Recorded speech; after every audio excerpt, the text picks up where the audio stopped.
Hello and welcome to a stream that is starting soonish right now. Actually, let me make sure that this is working. That would be a good thing. Because there's so much new stuff. I tried to fade out the audio. It worked. Let's see. We gonna go? Hey, all right. I think we're good. We'll figure this out. Thanks for hanging out. I was supposed to do a whole bunch of work today, and then I was like, it would be fun instead doing a live stream. That's work, right? So that's what we're gonna do. We just chat about whatever. I feel like a lot of fun stuff has popped up since last time I did a stream. Actually, last time I did a stream was several weeks ago with Bronson from Audio Hotline. That was super fun. That was like a late night stream, and then I haven't done like a solo stream in a while. So yeah, I've been working to simplify my desk setup over here, which I can show you. Hello. Working to simplify all this. And then I just decided I wanted to kind of test it out with the stream here. And I think even though I'm on PC using OBS, I think I have figured out how to get comments on screen. You have to ignore the like default cyberpunk theme that I chose. We're figuring this out. But thank you everyone for being here. Appreciate it. Lots of fun stuff to go through today. Man, I got people from Bulgaria, from Switzerland, from Phoenix, Arizona, the one and only Phoenix, Arizona, Bluffton, South Carolina.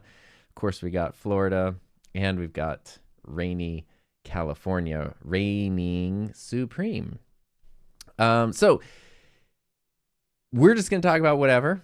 I'll go through the chat, which I can see.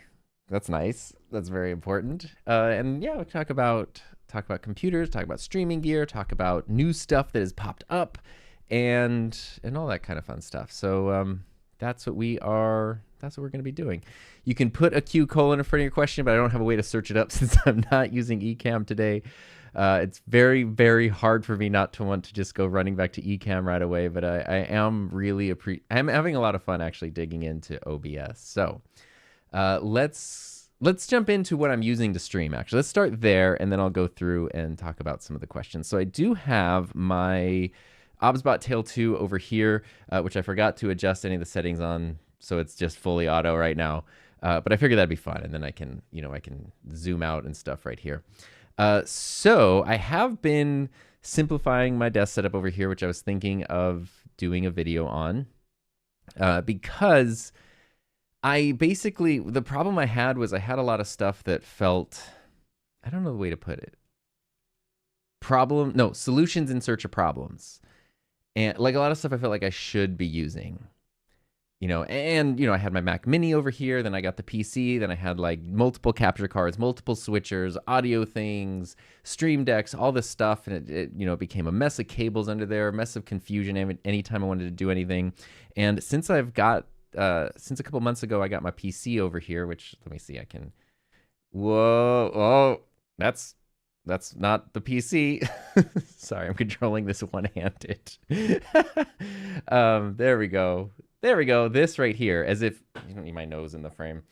Since I got this, I have been playing around. Wow, it's auto captioning. That's really cool in real time. Since I got the PC, something that I was doing was basically like, I was using my Mac Mini less and less. Let's be clear, the PC is an addition to and not a replacement for. So my MacBook Pro is still like my main work computer for everything. But I'm having so much fun with the PC, not just for gaming, but for other stuff. And since I got it, I kind of noticed I've been using my Mac Mini less and less. And a couple weeks ago, I was like, I'm just going to shut down the Mac Mini because like I haven't used it in a while. And I didn't have the need to turn it on for several weeks, which is, that's my base model M1 Mac Mini that I've had for many years, which has been fantastic. But I was kind of like, okay, what if I took the leap and took the Mac Mini out of my desk setup for the first time ever since I got it? And then that would basically mean under the desk here, it's like not a cabled mess. It's like very clean and organized. I don't have a way to show you that, but it is. On top, there's like nothing. I just got rid of all the stuff I didn't need. Like I don't need an external capture card for this setup because I have the Camlink Pro just in the computer. So it doesn't need a power source. I don't need I have my Rodecaster Duo. I do have another thing that I did was I am using my EOS R for the main camera here. But I've been trying to figure out with this desk setup different ways to like get the camera included. And something I've been doing for a long time was sort of using like a clamp that put the camera straight, but it made the camera with the prompter take up space on the desk. So it was overlapping the monitors, and then the monitors were overlapping. And so what I did, if I move my MacBook, I actually saw, it was kind of funny. It was, I got an ad for a thing from B&H Photo. It was like a small rig kit that had like basically like a magic arm and a super clamp or whatever. And I was like, wait, I think I have all those parts. And so I just recreated it myself, put the super clamp on the edge of the desk with a magic arm, which is incredibly sturdy. And then it can hold my tripod head and my camera with the Elgato prompter. And what I like about this is it not only gives me more flexibility with the height, it's very hard to find desk clamps that like can go to a height that's not too high or weird. But it also pushes this whole thing off. It's floating in the air off to the side of my desk, which means it's not taking up space in the desk setup anymore. So like it's easier to have the monitors side by side. They're not overlapping. Everything just has room to breathe, which has not been a thing that happened before. So anyway, that's kind of what I'm using for the streaming setup today. So I'm running this all through OBS, which I've been playing around with OBS for the past couple months since I got my computer, but I haven't really used it on a regular basis since I stopped teaching. We used to use it every day for my broadcast class, but haven't used it since then. And it's, it's fun. I'm not gonna lie. And there's really nice things too. Like it was not that hard to find a way to put the chat up on. I had to use a Chrome extension called Stream Ninja, Social Stream Ninja. But I noticed even when I logged into like my YouTube stuff on OBS, it actually has like the YouTube chat pops up so I can see it here. There's like kind of YouTube analytics and things that sort of just pop up. Like OBS has gotten quite good over the years. It's not at Ecamm level, but Ecamm is also $500 a year for the pro version. So except for right now, actually, there's a 40% Black Friday sale. You can use a link in the description. But yeah, Ecamm is paid software. OBS is free, and that is pretty cool. So anyway, all that to say, that's what I'm using today. If things, don't work properly or whatever, it's the first time I'm doing this on not just like a Discord call with friends. So that's where we're at right now. I'm going to jump through and we'll talk about some stuff now. So around the layout says, do you have any recommendations for a camera to create in-studio content in the sub $500 range? Ish, kind of. Honestly, the sub $500 range is tricky, and for a lot of people, the best camera you have in that price range is your phone. Even though a lot of phones cost more than $500, you probably already have a phone. So finding ways to use that camera is oftentimes going to be better than trying to get like a cheap mirrorless camera or a DSLR, which at that price point is going to cause a lot of frustration. Anything you save in money, you're going to end up paying for in frustration. That being said, webcams. You might have seen some of my more recent videos on different webcams and stuff. So like this, the OBSBot Tail 2 is a $1,200 camera. It's a big PTZ camera. But there's smaller versions of this. There's like the OBSBot Tiny 2, the Tiny 2 Lite if you want PTZ cameras. But there are also things, I've done videos on both of these cameras. This is the YOLO Cam S3, and this is the OBSBot Meet 2. So this is like a $100 webcam. This is a $200 webcam. I should have plugged this in. This is overall pretty much the best looking webcam I've ever seen. And for $200, it's insane. It doesn't have PTZ functionality or anything. Neither does this. This is a very solid 4K webcam, especially if you just need like the $100 price point. It's quite good. So they are so much more usable than webcams used to be even just a few years ago. If you want something that's not your phone, you want to set up, I would look in the world of webcams. If you want a PTZ option, OBSBot makes some great stuff. Insta makes some great stuff. If you want a non-PTZ option, OBSBot also makes some great stuff, but also then you have the YOLO Cam S7, which is kind of my recommendation. $200, you will not find a better $200 camera for sure. So that's kind of my recommendation there. Sorry, I'm just realizing my chat is like, I don't think it's saving tons of the chats. Oh boy. We'll figure this out. So or maybe it is. I'm not sure. So anyway, that was that question there. I hope that answered it. What would you accept for a multi-camera setup, live streaming for an off-road trail and a Jeep? I don't know, because it'd have to be like a set it and forget it situation, right? Because you can't be distracted by streaming while driving. Obviously, my mind goes to action cams, the GoPros, the DJIs, the Instas, and those kinds of things, because they're very stabilized, they're very durable. You could run those into something like a YOLO box and stream from there, but you could have it do like auto switching, I suppose. But you wouldn't, unless you have somebody in like the passenger seat who can focus on that. You as the driver wouldn't want to.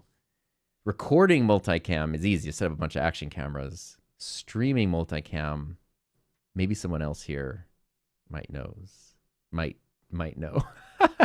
They might knows too. Who knows?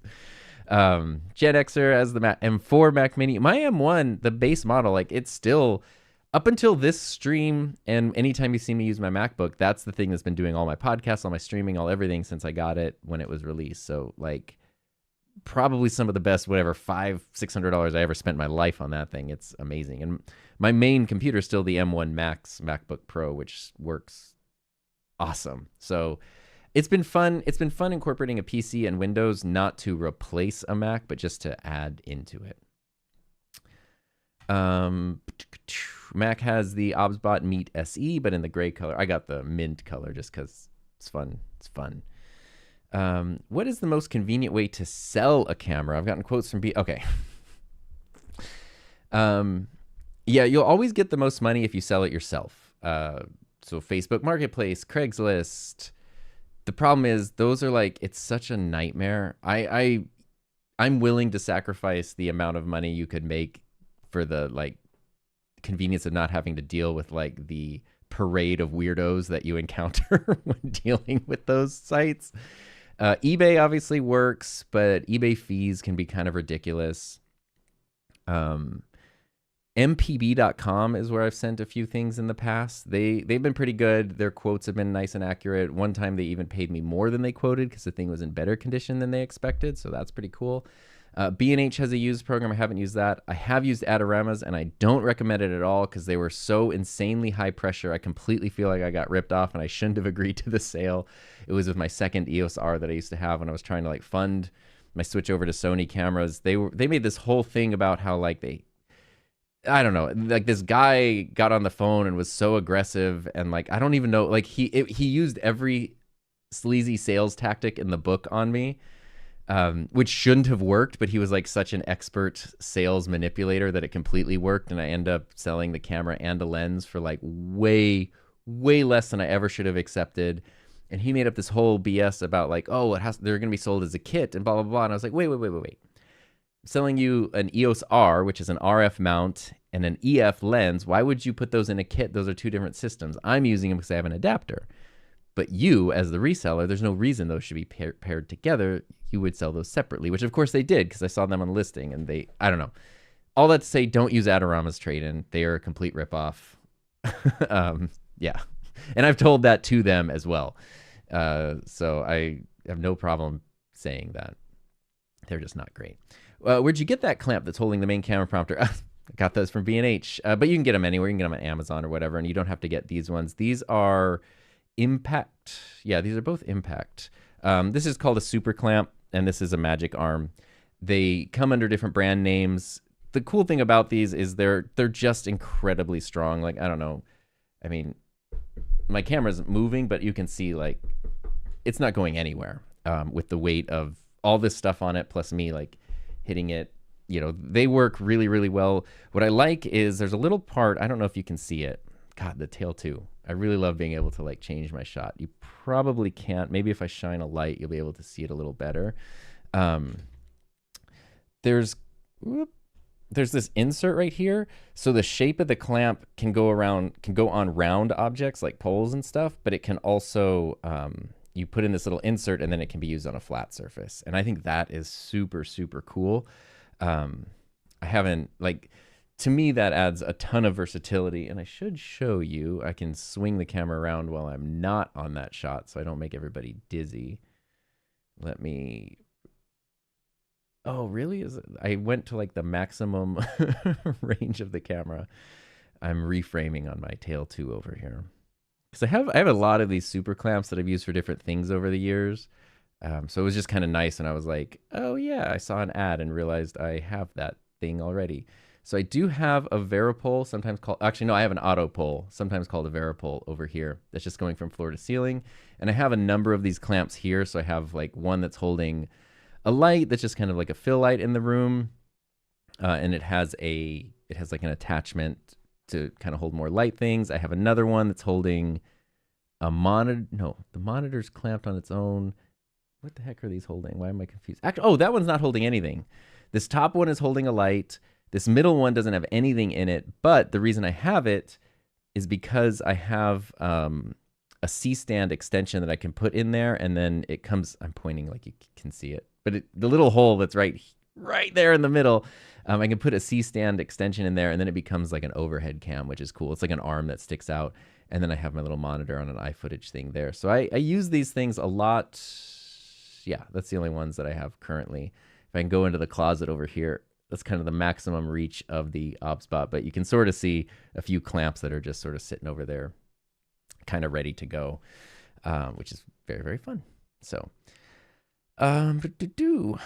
Mac Video Magic says, I'm an Ecamm guy, but I do love OBS for the customizability, especially with audio. Yes, although I did notice relatively recently Ecamm added audio filters, which is something I wanted them to have for the longest time. So now a big thing that OBS had over Ecamm when it comes to audio was the ability to add in like EQ and, you know, all that kind of stuff.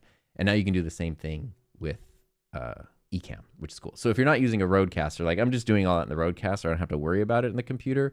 But if you're not doing that, you're running through a simpler interface, you're running through a USB mic or whatever, you can then like EQ and process your audio in either application, which is very cool.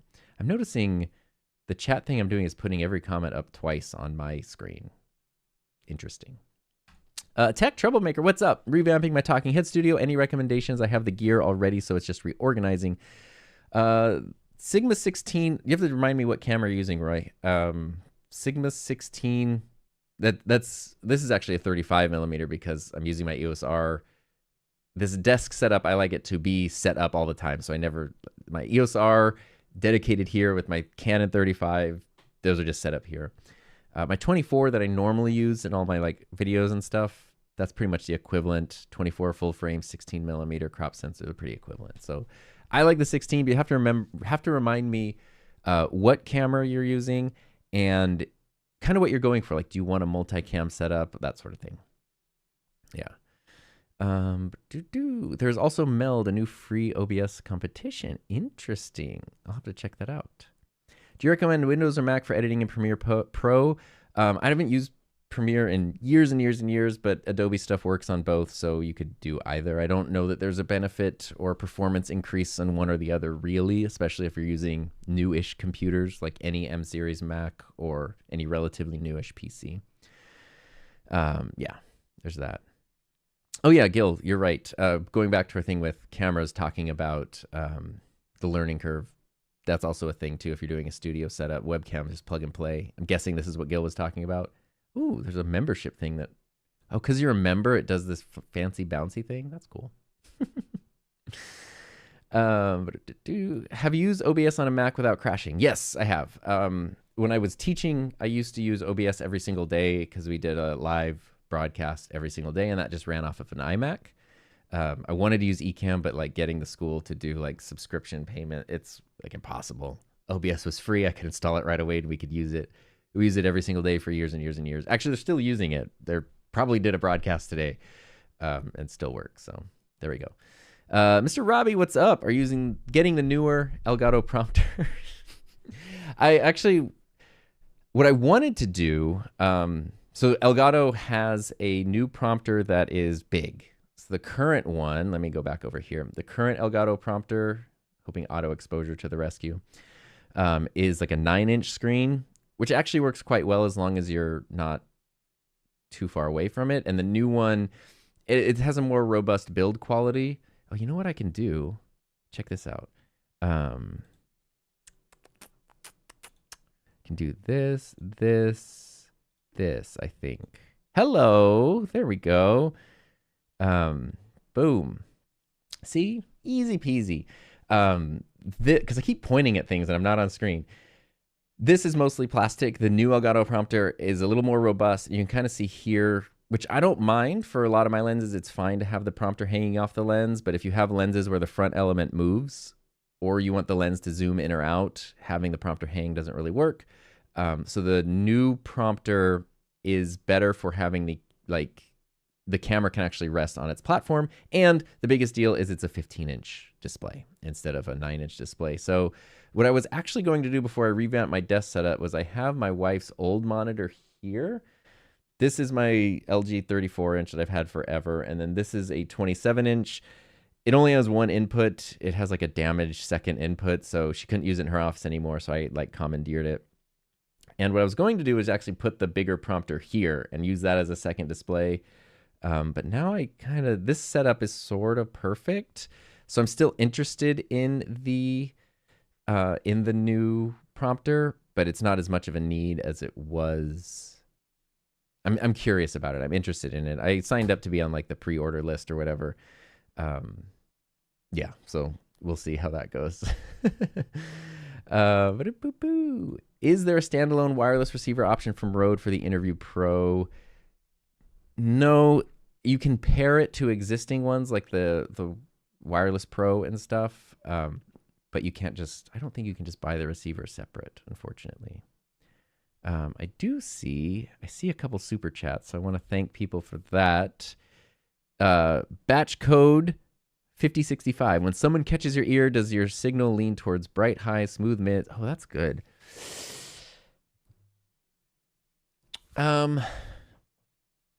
It kind of depends.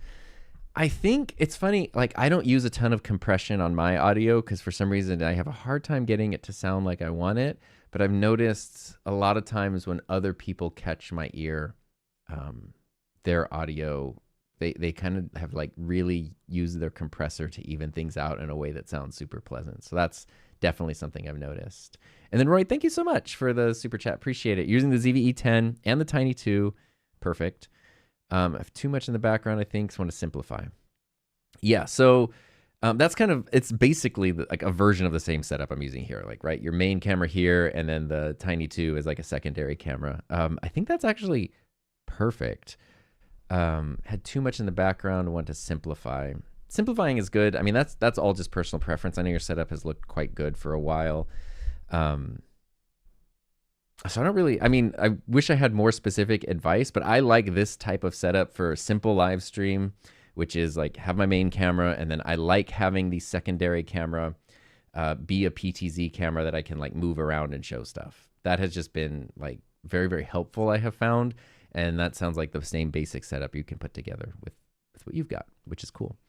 Best alternative to Adobe Lightroom, Photoshop. I don't know about a Lightroom alternative, but obviously Affinity Photo, I shouldn't say obviously. Affinity Photo has been kind of the go-to alternative for a long time.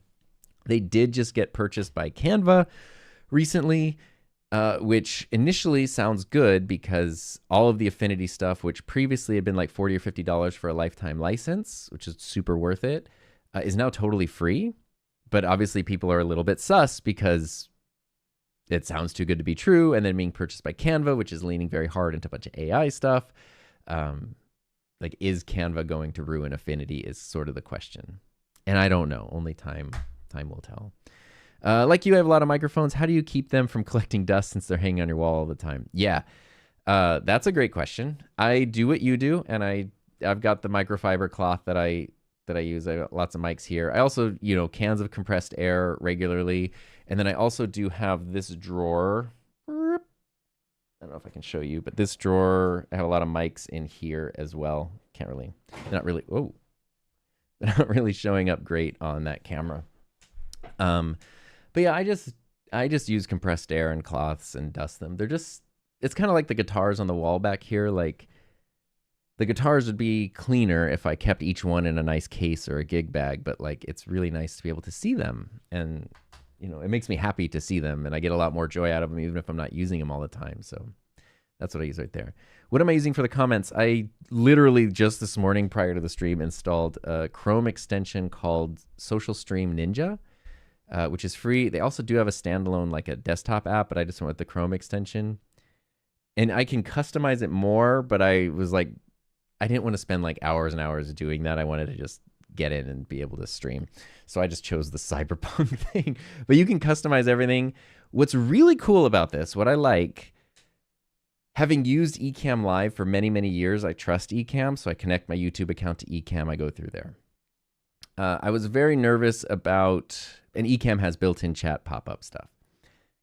Using another thing outside of OBS to pop up chat, I was nervous about connecting my YouTube account because I just have trust issues with giving that info to random companies. And what I like about this is you don't have to.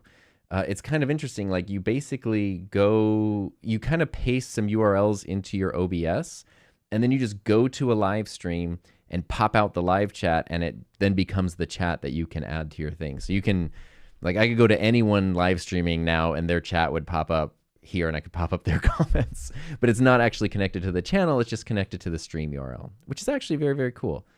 So that worked out really well. You can call me Leo. Yay. Could you please share your current Rodecaster 2 settings for the Shure SM7B? Yes, I'm using the Rodecaster Duo, so same thing as the Rodecaster Pro 2. Can I get, I don't think the Tail 2 is going to be able to like see the screen from that far away, but maybe. Actually, that's not a terrible zoom. And you probably can't see too much on there. For the SM7B, I'm actually just using the SM7B preset, which is what I use most of the time, and that's it. You can go through, there's lots of presets. I think they work pretty well. There's also just the generic condenser and dynamic ones, but you asked about the SM7B preset specifically. So I use that. I did go through and kind of adjust a version, which isn't the one I'm using right now. Is it? No. I did make my own custom SM7B preset that I like, but honestly, the default one is fine. And I have found that sometimes when I try to make my own presets and adjust things, it starts to mess with my ears, and I can't even tell what sounds good, what sounds bad anymore. And so just using the default ones that are made by professionals with like better experience and better equipment than I have, I kind of just trust that more. So I lean towards, like, even if I'm not using the SM7B, whatever mic I connect, I usually go through all of the mic presets and just see what I think sounds good on the Rodecaster. So I'll use like a Lewitt mic with the Broadcaster preset or something like that. And if I'm not sure, then I just go with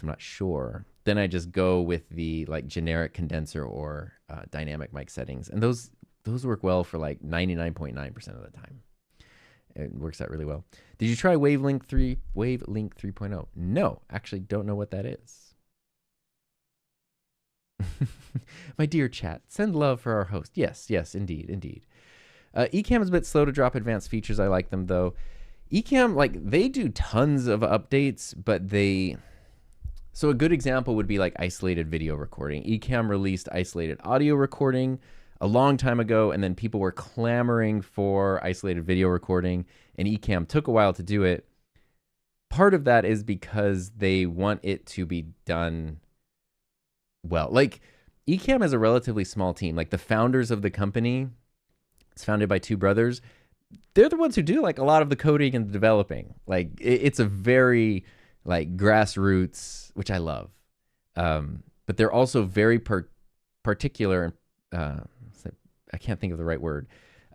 They really want to make sure things work by the time they release it. They don't want to do a big release and now Ecamm doesn't work and it causes issues for a lot of people. So when it comes to advanced features, I know that they like to take their time and make sure that by the time they release it in a non-beta version, it's really, really reliable.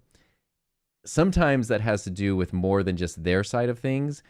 The reason I use isolated video recording as an example, because Ecamm's a local thing, so people were really all about that, especially early on. That was around the time like people started getting the M series Mac computers, but a lot of people are still on the Intel ones or older ones, and it's like, because Ecamm runs locally, recording multiple isolated high-resolution video tracks takes a lot of power.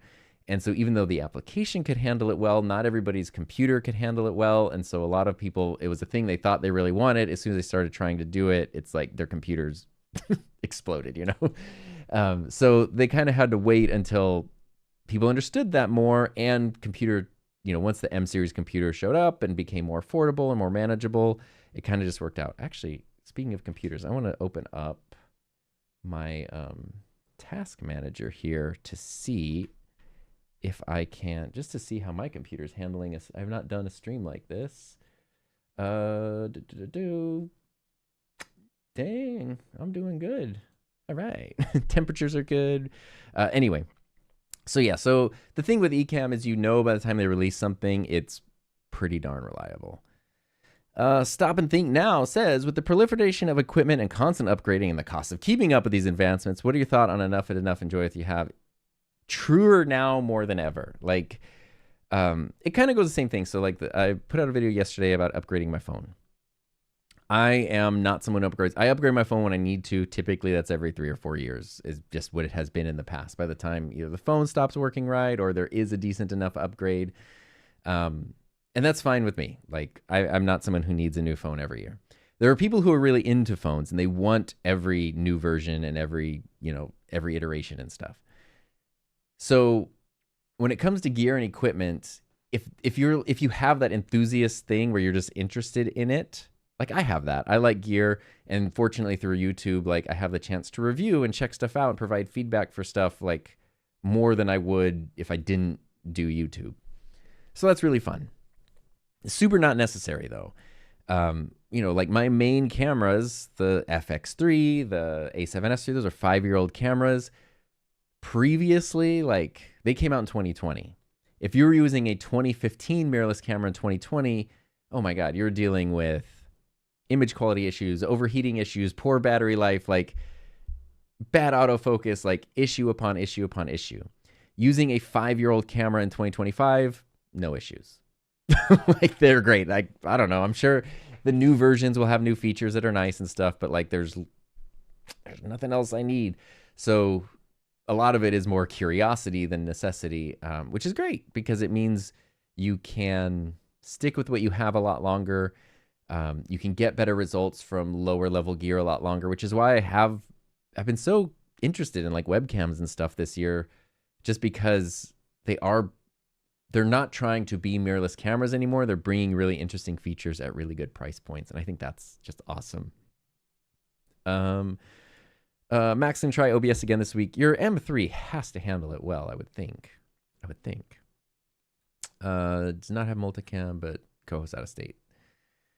Movie man stuff. Looking for a camcorder for my son's soccer games. Nothing too fancy. Yeah, if you're looking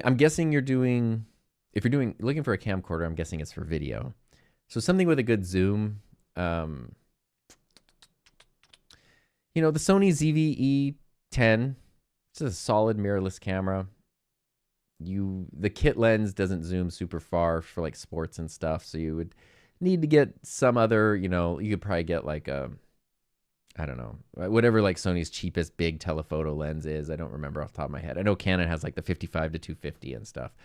And that'd probably set you up though, but camcorders might be the way to go. I was actually just looking at some of the higher end Sony camcorders, but those are, the $2,000 price range. I don't know what more like sub $1,000 camcorders are, but I would bet from Sony or Canon or somebody, there has to be an $800 4K camcorder with an awesome optical zoom. And honestly, that's probably the way to go. Because not having to fuss with lenses and just having a really great built-in zoom that you just control with a rocker switch like the old days, probably the way to go. We could, I want to try new things. Let me see here. I bet you I can add a, okay, I'm going to add a thing here. It would just be window capture.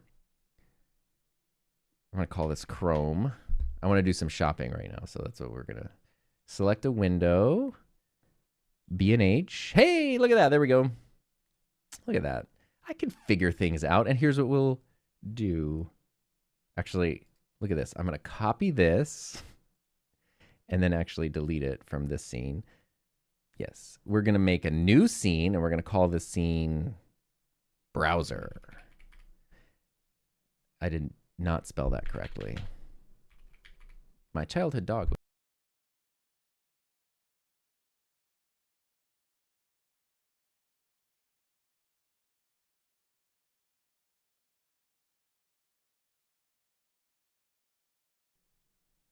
Sorry, I'm fixing my audio.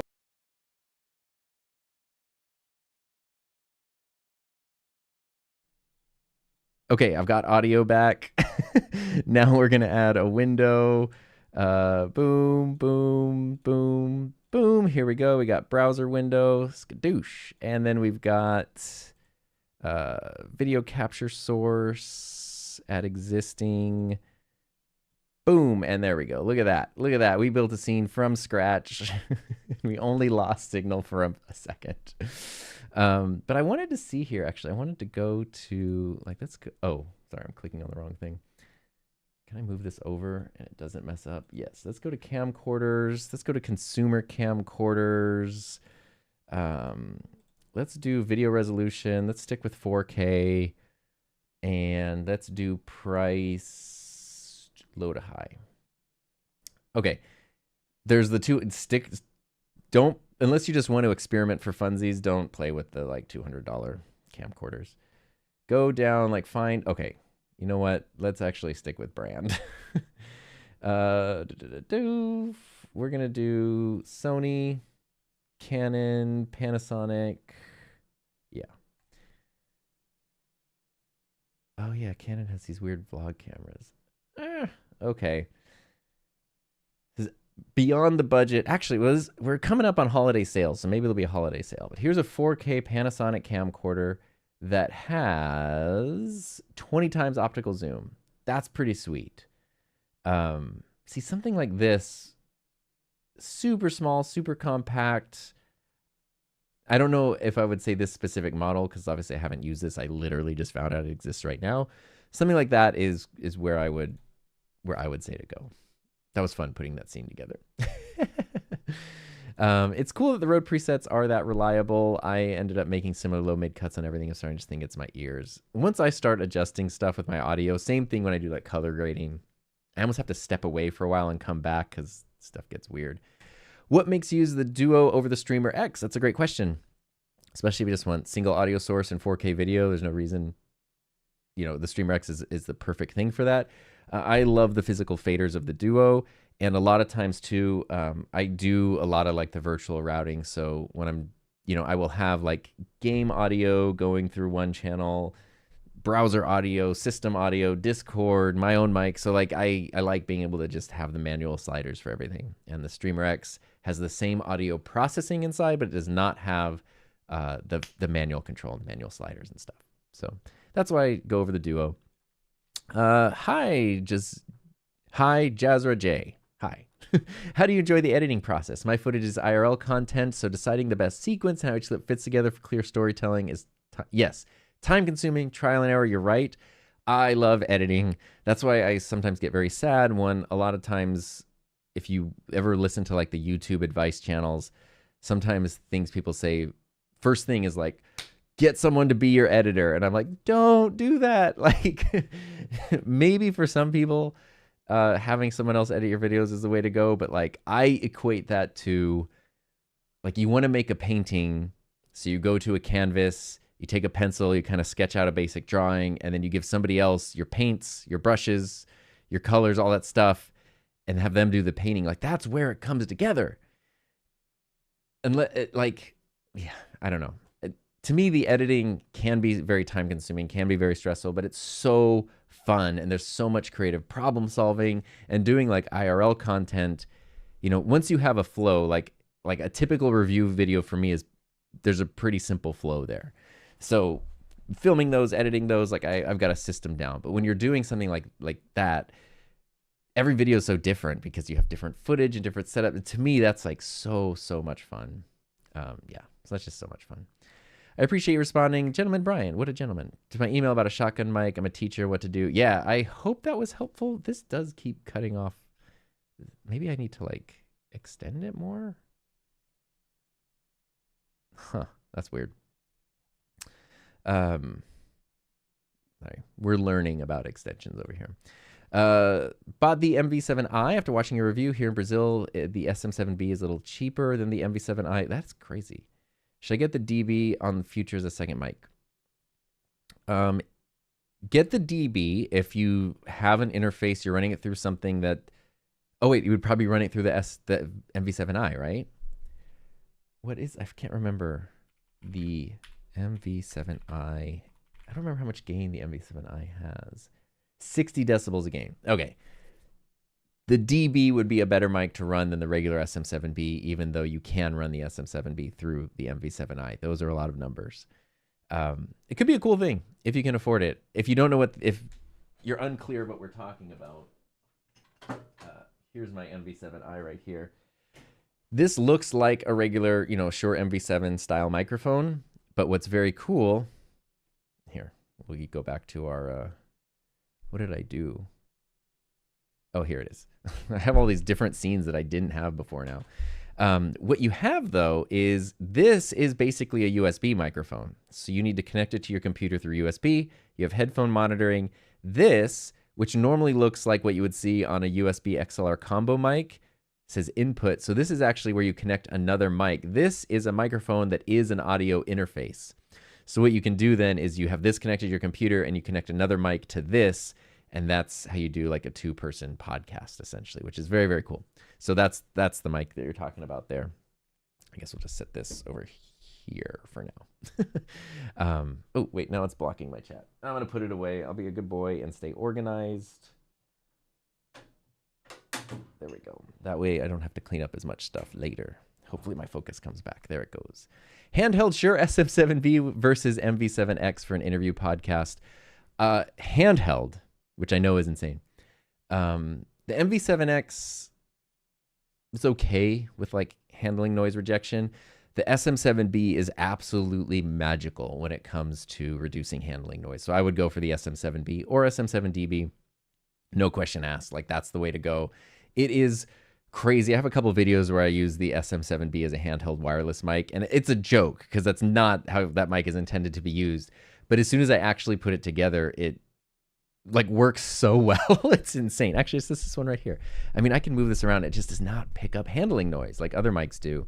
And it was funny because I even had this like at the Shure booth at NAB, for example. And as soon as I walked in, people from Shure were like almost offended. Like, what are you doing? We make handheld microphones. Why are you doing that? And then as soon as they like heard it and saw how it worked, like, oh my God, like why does this actually work great? And it's weighted really well. I would go for SM7B all day. Advanced features, going back talking about Ecamm, local recording for a guest, even if that means downloading an app or Mac-specific program. Yeah, Ecamm's great. Obviously, there's things like Riverside, which is online-based, and then you can use it on Mac or PC. That would let you download individual video from everybody. Are you using any face filters? Oh, Lord, no, I probably should be. M1's starting to slow down. Since I use the same bits of software, mine has been fine. My M1 Max is good. I think with like my multicam 4K workflow craziness, I could probably render stuff and export stuff a little bit faster. But like I wouldn't say it's slowing down in a way that's making me need to upgrade. So there we go. Chris says his main camera was released in 2017 and no issues. Yeah, I mean, the camera using right now, the EOS R, was 2018. And it doesn't have as good autofocus as the newer Sonys do, but it's pretty good. And really the only downside is it's primarily a 1080 camera. If I were I could do 4K with this, but with the lens I'm using, it would be cropped in like really far. But it'd be cool to be able to do 4K. Wavelength 3 is from Elgato. Sorry. Let's go back to the new thing that I made. Elgato Wavelength 3. Oh, it's an app? Oh, that looks fun. Okay. Almost like a loop back virtual routing mixer situation. That's pretty cool. I will say something I really, really come to like on Windows that I don't know how to show you here, but Windows has a sound mixer, and it's just the default like control panel for your audio, but you can just tell every application where to go. So if you open YouTube and I want YouTube to go to like my main USB on my Rodecaster, I can just do that. If I want a game to go to my game track, if I want Discord to go to the chat or whatever, I can just do that through there, and it just automatically puts those applications there. Like, it's such a nice feature. I wish macOS just had that. Yeah, I totally wish that. See you in a regular shirt. I know it's not a, what are those called? A raglan, like a colorful. I know. Well, it's rainy here today. It never rains, and it's like a cool, cloudy, rainy day. So I need to be like my rainy day sweater. Best camcorder FX6 if you got the budget. If you got the budget. And we're here. I'm at the point of the chat where we're having the technical issues. Grish says having a master scene called Me, which has a camera and audio. Yeah, that's what I do. That's actually what I do have here. It's called Main instead of master. I do that here. I do that with Ecamm as well. But as I'm trying to like build everything on the fly, it's crazy. But I know it's my safety spot, so I can just come back to this scene if everything messes up and I don't touch this scene. Roll told me that I would get the Video S. I can add it to the I can add it to the webcam if I. You can use a webcam with the Video S, but I don't know how you would add use the, like, I'm curious. It almost sounds backwards. Are you coming back to NYC anytime soon? No plans currently, but the past 3 times I've gone to New York, they've all been for like B&H and road related things, and they were fairly last minute. Like last year, actually I was wearing the same thing. When Rode did the Rodecaster video like announcement and release, I got to go to B&H and be a part of that stream. That was on a Tuesday, and I found out they asked me to go on Thursday. So it was like super last minute, but it was such a cool, I'm not a super spontaneous, I like things planned out and organized, but stuff like that pops up. It's like when, as a kid, oh my God, like, are you kidding? Like, I get to go flown out to New York to be part of a cool thing at the place where I'm like ordering all my camera gear from. Yes, I will go be doing that. So I don't have any plans currently, but that doesn't mean it won't happen. Switzerland. Ooh, yes. A fondue. That would be a fondue. Heather and I were in Switzerland back in 2018, and it was fantastic. We were in Geneva and Zermatt, and it was so, so nice. I do really want to do another big trip. Our big, honestly, like our big logistical thing is we have 2 dogs. Normally we put them up in like a boarding dog hotel thing, but it's very expensive. It's like expensive as a human hotel, but they get good care. But it's kind of like 3, maybe 4 nights is sort of the max that they like. It's just sort of the max. And one of our dogs, our Golden, he turned 10 this summer. So like putting him through stressful situations and stuff, we just like to minimize that as much as possible. And then trying to find like people, like friends locally who are able and willing to like dog sit for extended periods, like a week plus. That's just been hard. So that has been a limiting factor on being able to travel more lately. What's the best way to capture 4K video for creators? Atomos Ninja, 810 Mini with SSD. Definitely not the ATEM for 4K. I do it in 2 ways. There's probably a lot of ways, like the Atomos, like you mentioned. The most basic is just record internally to your cameras and you're done. But then you have to sync up all the video and stuff. But then there's nothing else to fuss with. For a more streamlined 4K workflow, what I've been doing is using the YOLO Box Extreme because it has 5 4K sources, and it works great. I have a whole video about that. It's an 8 input switcher, but 5 of them are 4K, and it works awesome. In my video about it, I switch back and forth from internally recorded 4K footage on the camera to the YOLO Box, and like there's like slight quality differences. You would never notice it if I didn't point it out and say, hey, I'm switching between these right now.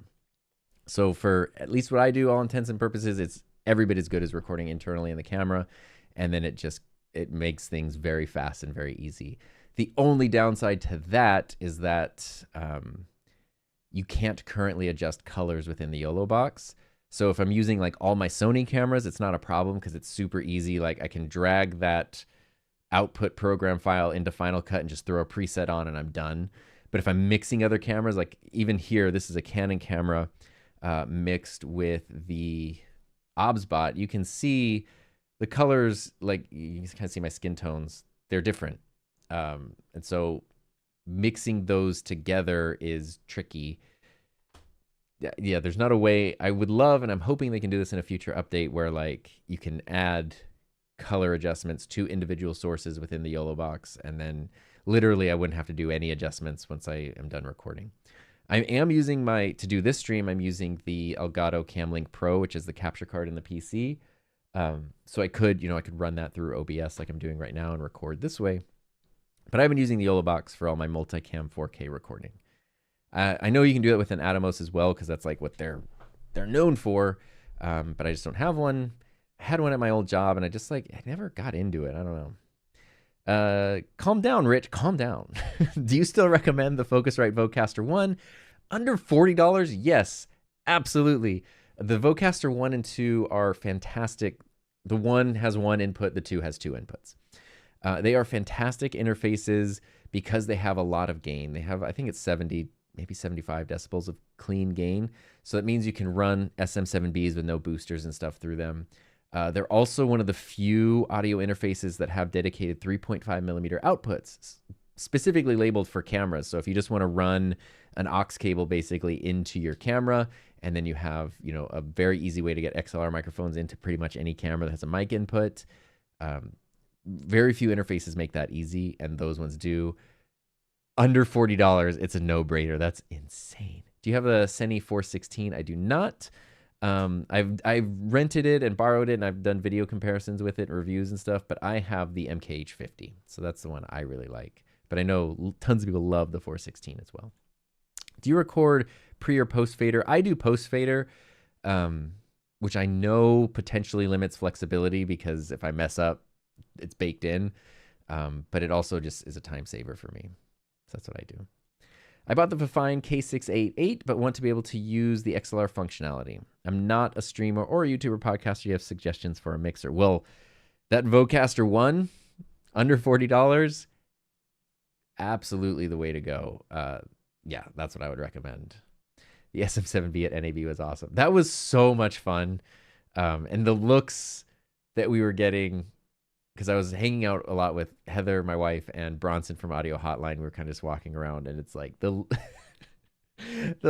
people were like so offended by it, which is funny because it's like I was absolutely not.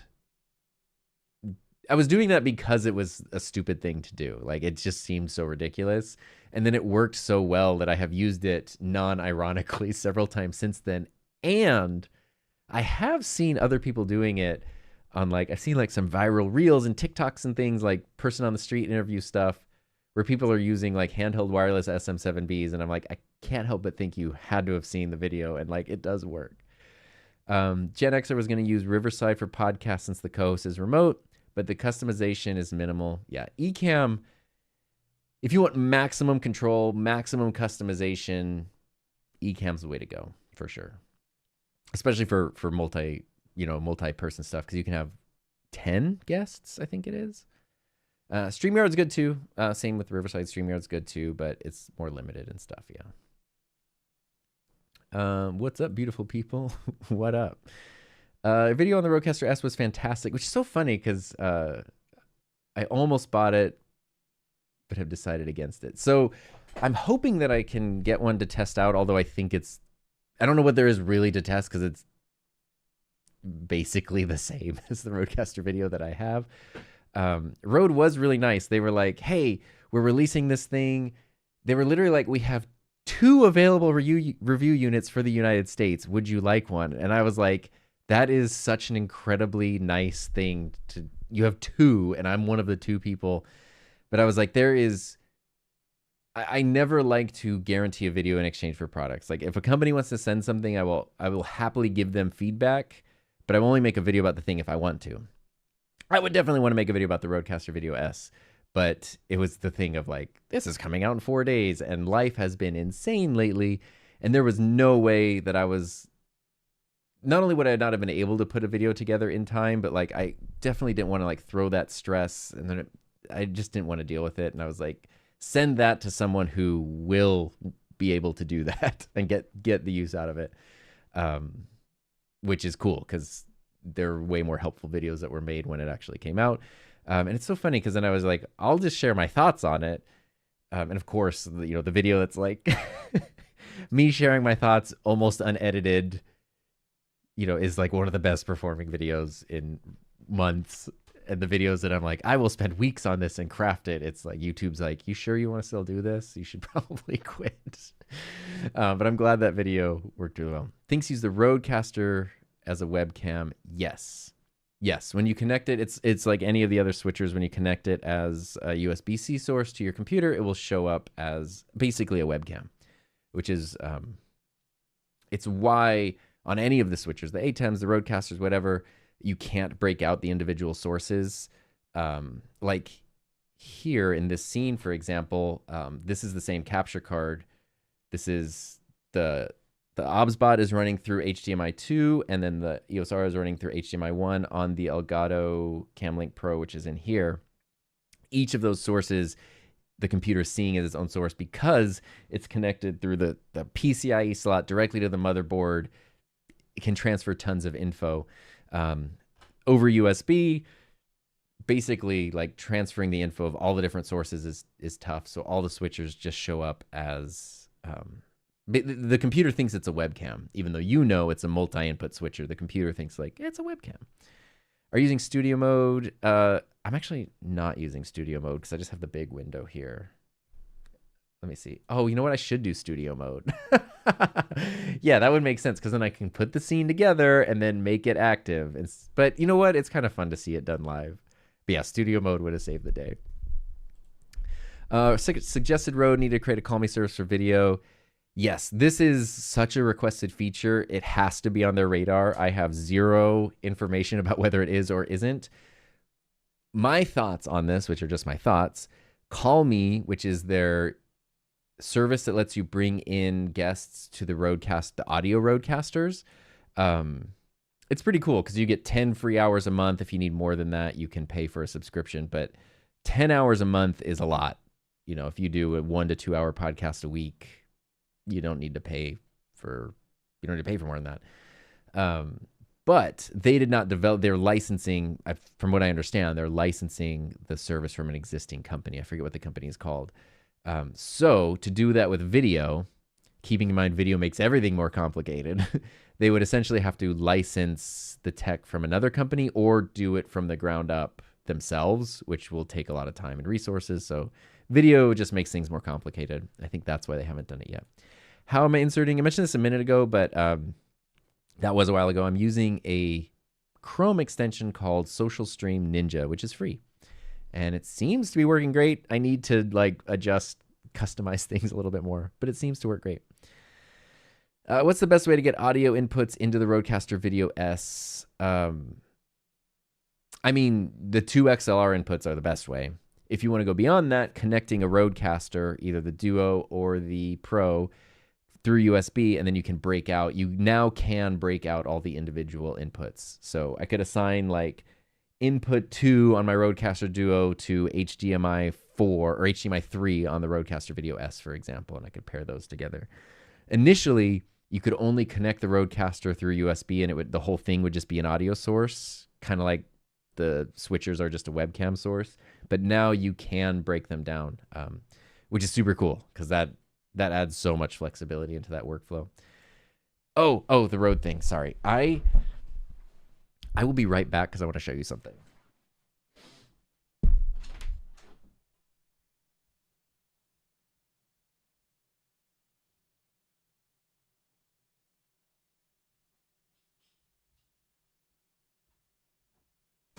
Okay, I'm back. So, you might have noticed in recent videos I've been using my blue Rode Wireless Micro because they've been releasing everything in colors. And just yesterday in the mail, I got these, which are pretty awesome. These are PSA 1 Plus mic arms that are, my wife and I's favorite colors. Rode, when it comes to colors. Okay, sorry. Tangent incoming. In my video that I released yesterday about phones, I was talking about how hard it is to find things in bright, saturated colors now. Rode is one of the few companies that they do colors so well. They do the perfect hue of every color. The blues, the greens, the oranges, the purples. It's like the perfect shade of every color, at least to me. And now they're doing everything like limited edition colors, and it's so cool. So I'm planning to use those mic arms when I do I have my desk set up here. This is basically the goal is, and how it has kind of been, is this really never moves. So the camera's always set up. The Rodecaster Duo is always here. There's always a mic. I've been using the Elgato Wavearm Pro because it's so easy to adjust. So this kind of always stays here, and using a low profile arm here is kind of a necessity for that.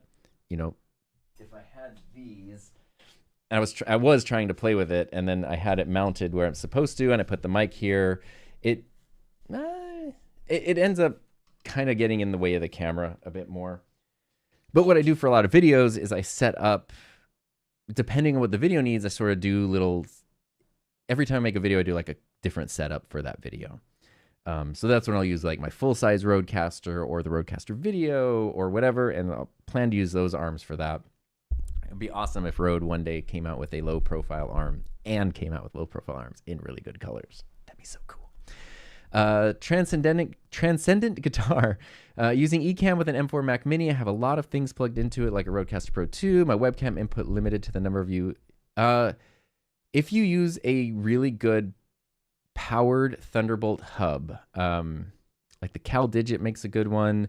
I was using the Sonnet Echo 11 with my Mac Mini. If it's a really high-speed hub, which typically are ones that are powered, you need to plug in another adapter for that hub, you can get away with a lot more extensions there. The really important things like your main capture card, main video things, maybe even stuff like the Elgato prompter or whatever, having those connected directly to your computer is nice. But other stuff, even the audio Rodecasters, I've never had issues running those through hubs. I've done it all the time. So yeah, you can totally use hubs for extra stuff. Hey, thank you for the super chat. This is really nice. I set up an overhead using the face cam. If I upgrade, what do you recommend? I also have an A6400 and a Tail 2. Wow. The Tail 2, I feel like would be wasted as an overhead cam because as you've seen just in this stream, my Tail 2 is on just a light stand just sitting over here. How versatile that has been awesome. If that were overhead, you could kind of frame your shot, but you're losing so much of the flexibility of the Tail 2. So I would not use that as an overhead camera. The A6400 would be a great overhead camera. It'd look amazing. I've been kind of leaning towards... So this is actually very relevant. No, not this camera. Depending on what I'm doing when I do an overhead camera, sometimes I want it to be the highest quality camera possible. So I've used like my A7 IV, A7S III as overhead cameras before, but they're big. I don't know.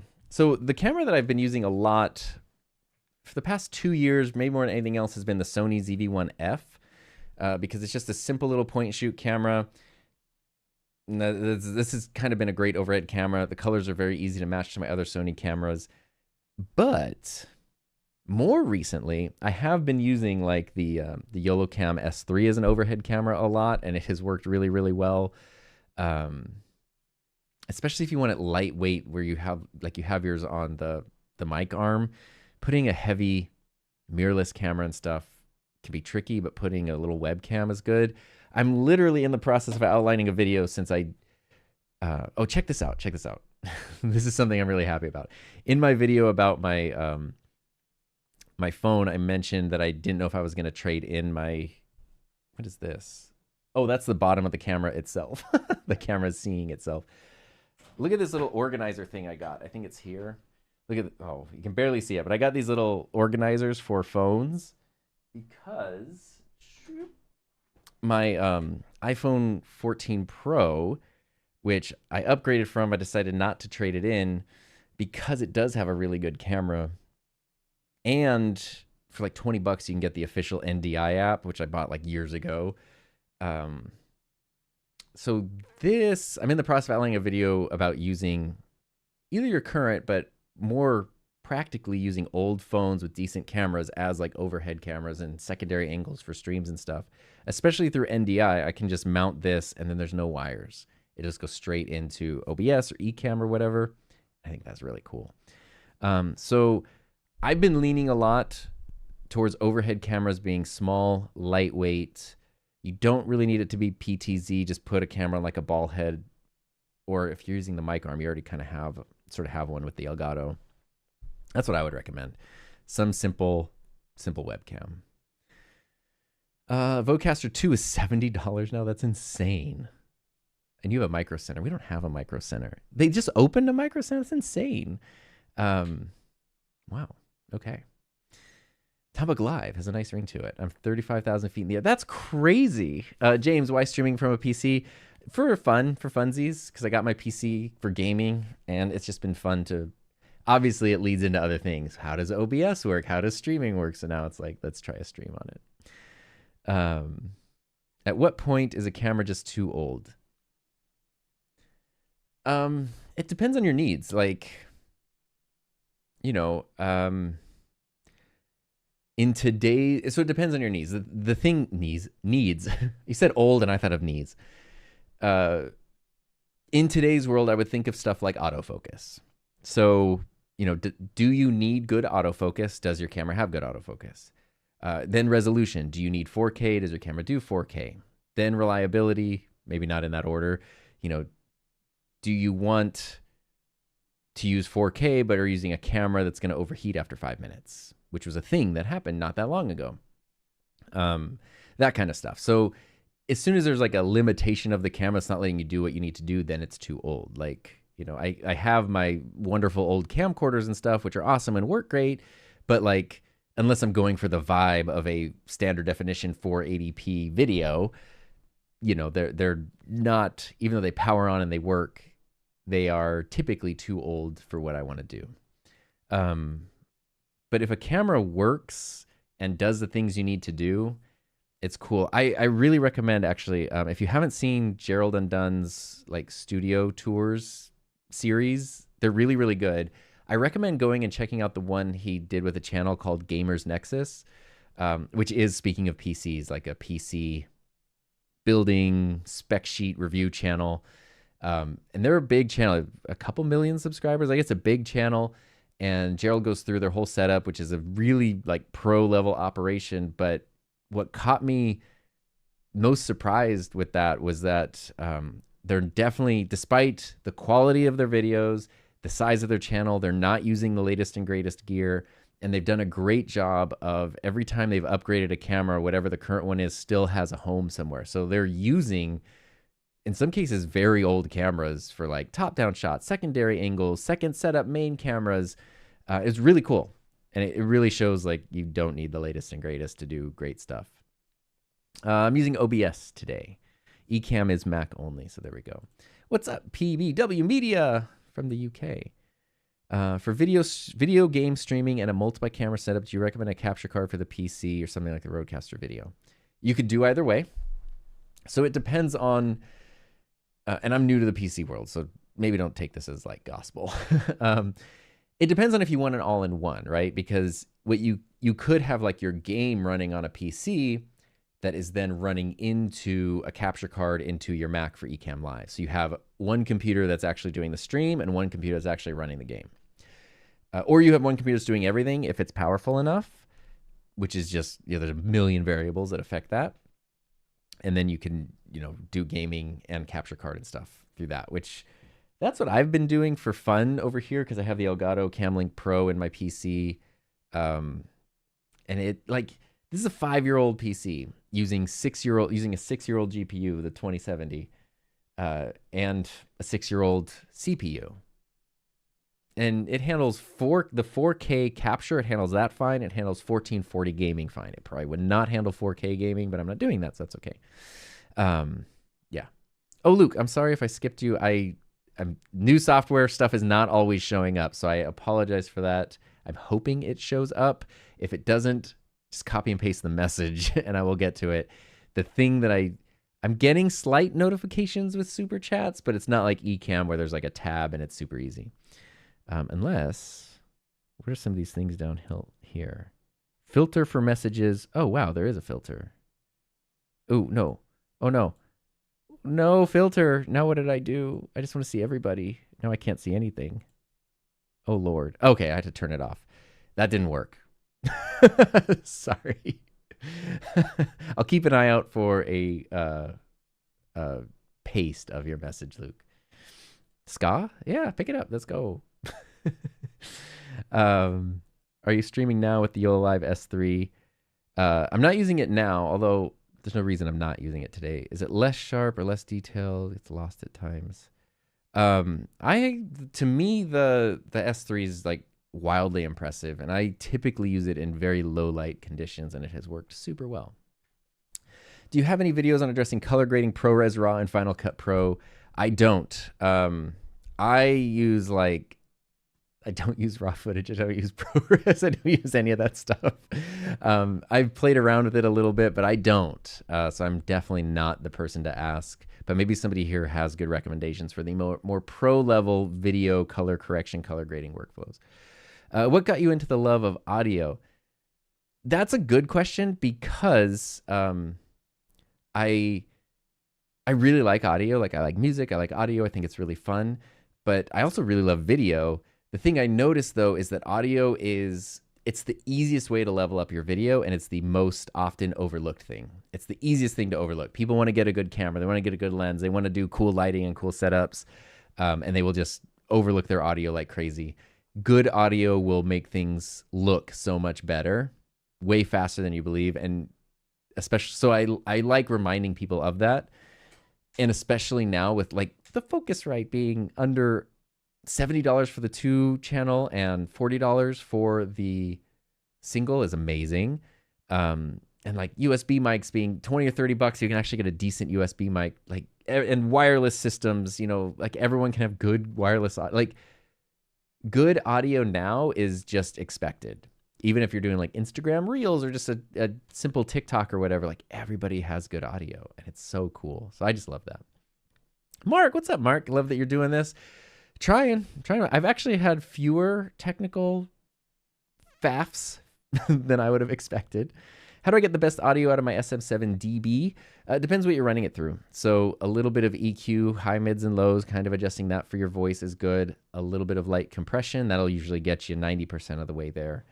There we go. Yeah, my head did explode over the colored mics to answer that question. Oh, here, Luke. There we go. Do you keep all your footage or just edited videos on your NAS? Yes, we do have a NAS. I have the Synology DS920. It has 32 terabytes. I keep all of my raw footage except for the talking head stuff. When I make a video and there's an hour of me just sitting there and talking, that ends up being like 50 gigs. Like and multiple cameras of it sometimes, if I'm not using like the YOLO box for the video. I don't usually ever need that footage, but B-roll clips and stuff, I keep all of those on the NAS. I keep all, of course, the edited videos. I don't keep the project timelines or anything like that. So, but the raw footage, yeah, 100%, I keep that. Any advice on connecting 2 ATEMs to the same PC running OBS? The sources flip-flop on me because they both show as, I've never tried that, but what's cool is now I can try that. So, that's something I'll have to experiment with and see. Yeah, these blue and purple arms are sweet. Gen Xers 2019. You know what? Watch out for 2020. If you're in 2019, I got some bad news for you. What do you use to mount your overhead cameras? I've tried all different stuff. It sort of depends on the setup. Like I was kind of showing a minute ago, I have a grip head that's attached to a pole over there, and I just put a C-stand arm that has like a ball mount on it. That's what I've been using a lot because it just comes out over where I have a table. I've used what is the brand? I can't think of it. It's a good brand. So it has a U in it. Ulanzi. An Ulanzi desktop stand. That's really nice, but it doesn't go super high. Sometimes I just use a C-stand. So it sort of depends on what I need. tried mounting something permanently in the ceiling a while ago, which actually worked okay, but then I used that mount for a light instead. So yeah, I don't have one way that I do overhead cameras. It sort of depends on the thing. Canon R50. Yeah, Canon R50 seems dope. You got more phones than I do. That is almost 17 years worth of phones. So what are there? 1, 2, 3, 4. There's 5 old phones covering 17 years. So it's a lot, but it's, when you look at it that way, it's not a ton. NDI camera app is awesome. Yes, it is. And it is Android and iOS, and it is freaking cool. I want to make a whole video about that. The Elgato prompter software seems to glitch a lot.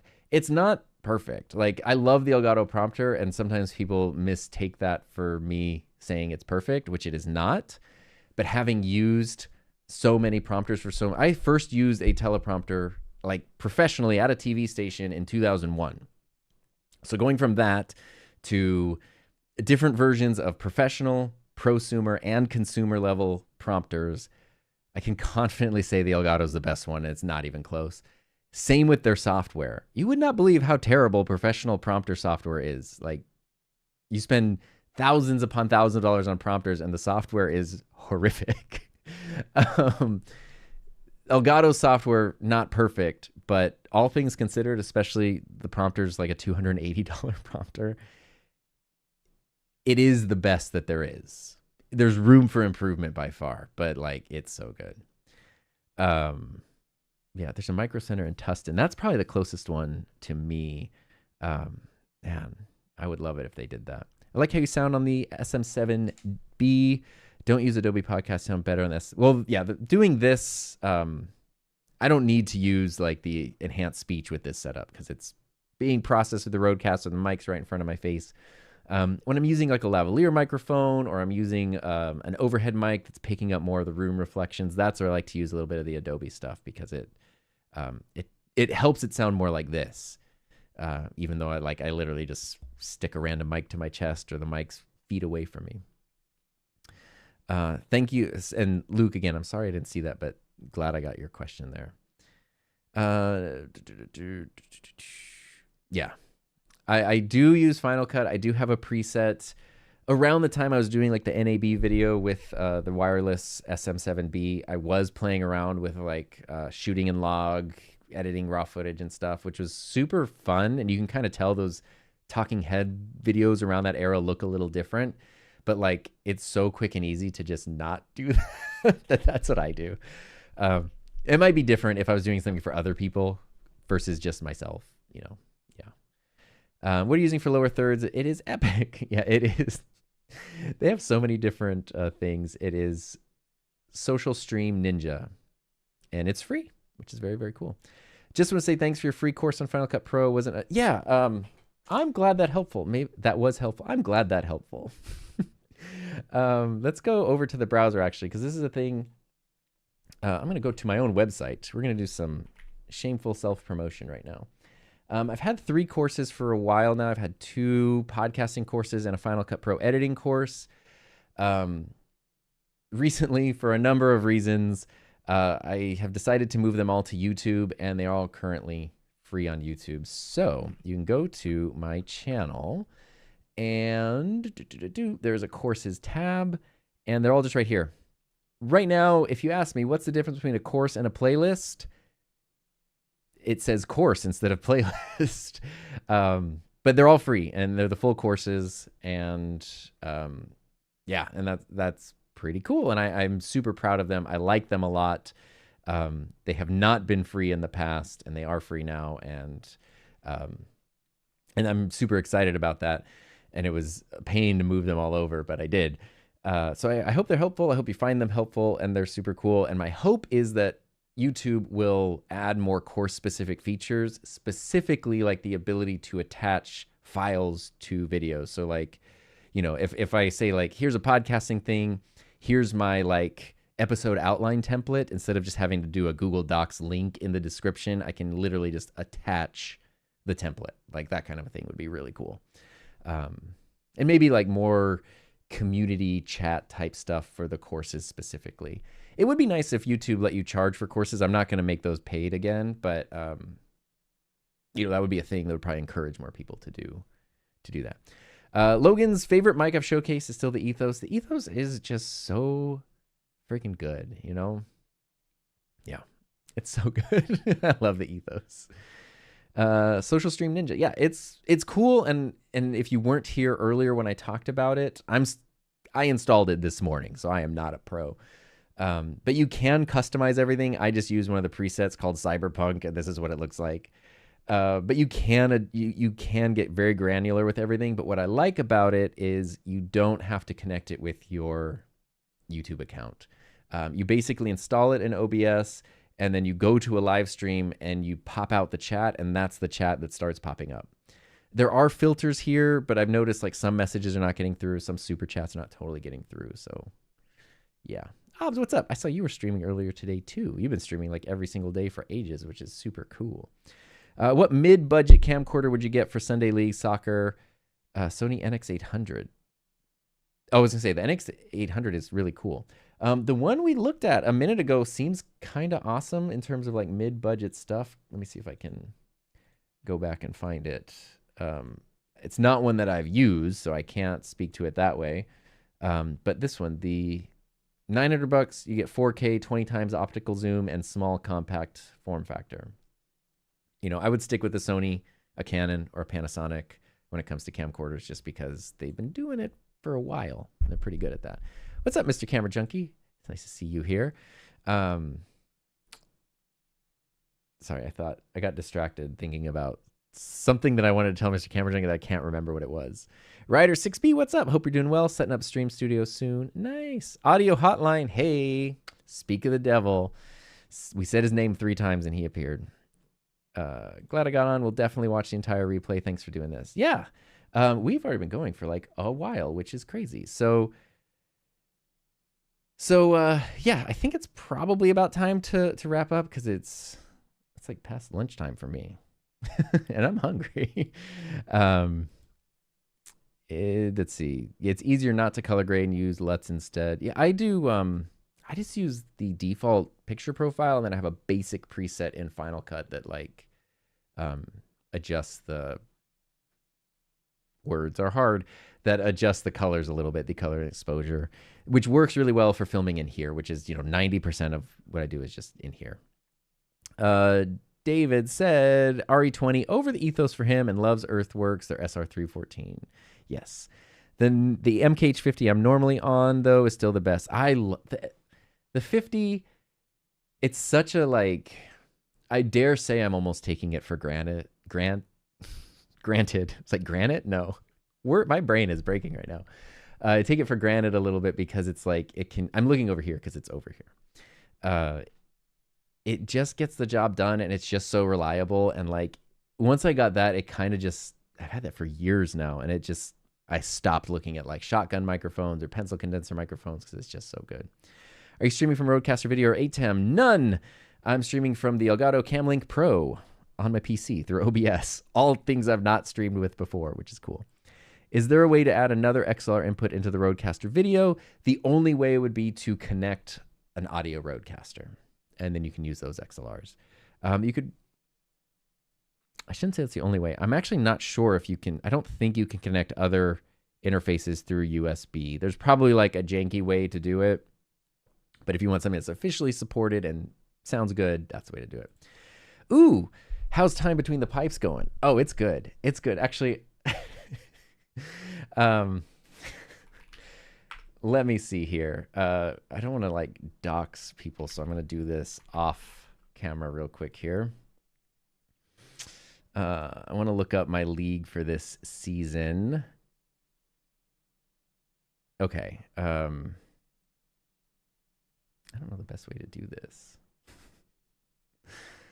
Oh, I guess the best way to do this would be to... How do I do a screenshot in Windows? Windows screenshot. I just want part of it. Windows Shift S. Yes. Windows Shift S. Oh, wrong thingy. You know what? It's fun to learn new things. Windows Shift S. Here we go. Okay. Let me see if I can bring this into our chat. So I've been playing goalie in hockey for the past... I started learning to play hockey almost 3 years ago exactly. Where did my screenshot go? I think I got to open up File Explorer, and then I go to Pictures, and then Screenshots. There we go. Boop. Oh, look at that. There it is. All right, here's my stats for this season. So this is actually just the past month, which I'm pretty proud of. There's 16 or 17 goalies in our league, and I'm 13 out of 16 or 17. So you could say that's not very good. Except 1, 2, 3, 4, 5. Oh, and there's something. I think I've been on 6 teams this season in the past month, and I've taken 416. I faced 416 shots. That's what that big number is, which is the most at our rink. The person in second place for shots faced is 334, so almost 100 fewer shots, which is crazy. So goals against, though, I've had 101. But again, taking... Like, the person who's in first place in our league right now has taken 59 shots. Come on. So that's pretty good. And I've been... I moved up... Last season, I moved up into, like... We have 4 divisions. So we'll just call them A, B, C, and D, even though that's not what my rink calls them. I was in D for a long time, and then I moved up from D to C. So I've been playing in C and D, and then this season I'm playing in C and B, and then subbing in A. So I've been facing a lot of like way, way better players than I am. But that's the way to get good, right? Is to play against people who are better than you. So it's been fantastic. It's super fun. I played 2 back-to-back games 2 days ago. So there's my numbers there, which is fun. How do I get rid of this? Yes. Cool. Keep going for another hour. I need my lunch. My blood sugar is crashing. Roadcaster video has the ability to add other... Yes, it does. But they just have to be a roadcaster. That's the only downside. Sorry to saw this at the end. I'll watch the replay. MKH50 Dream microphone. Dude, it for sure is. Matt teaches media production to university students. What do you think the next year? Oh my God. I don't know. I think about this all the time because I stopped teaching during COVID, and I feel like pre-COVID, post-COVID, it's different worlds entirely for so many reasons. What I would have said, and I guess my answer still is the importance of, which I hate the term, but like a personal brand. Not just because you're doing things personally, but like your style of doing things. So learning how to be very flexible, learning horizontal, vertical, short form, long form, like how to do stuff very, very quickly, snap a microphone on someone and get something that looks and sounds good, like being very economical with how you do stuff. But also, when I say personal brand, it's almost like developing your own style that people know you for, because everybody is a content creator now. So you having a style, whether that is literally like stylized in a certain way, or your style is just high quality, a quick turnaround, whatever that is, like getting known for that thing is probably what's important. The world of AI is obviously throwing kind of a giant wrench into all of that. And I don't know, I guess that stuff is even more important. And if you are somebody who still does everything, you know, you're not using generative assets, you're doing stuff on your own, kind of emphasizing the importance of that and the artistry and doing things that you just can't do well in AI. Even the best AI, whatever platform, can't do, I think would be very important. It is something I think a lot of. The Heil I haven't used, so I don't know what the Heil to think about the Heil. I'd really like to use some Heil mics though, for sure. Focusrite Scarlett Solo 4 versus Vocaster. They're both great. I mean, they're both Focusrite, right? The difference though would be the number of inputs. So the Solo 4, I know it sounds dumb, but does it have 4 inputs? Oh no, the Gen 4. Okay. I was thinking 4i4. There we go. The Gen 4 versus the Vocaster, both of them have plenty of gain. So they're kind of like, there's a difference in form factor. There's a difference in the Vocaster's ability to instantly add preset, like, what's it called? Preset processing and EQ and stuff. The Vocaster just makes that a little simpler. The Vocaster also does have that 3.5 millimeter output, so I'm kind of leaning there. Whereas the Scarlett is a more traditional interface, which still can do some of that same stuff.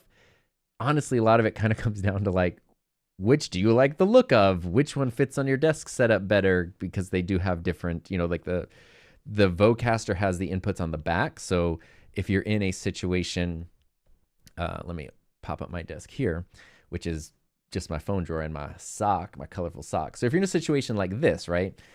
My Rodecaster, the audio is coming out the back. It makes it very easy to use here. If I had my Vocaster here with the audio coming out the back, that'd be nice for a setup that never changes.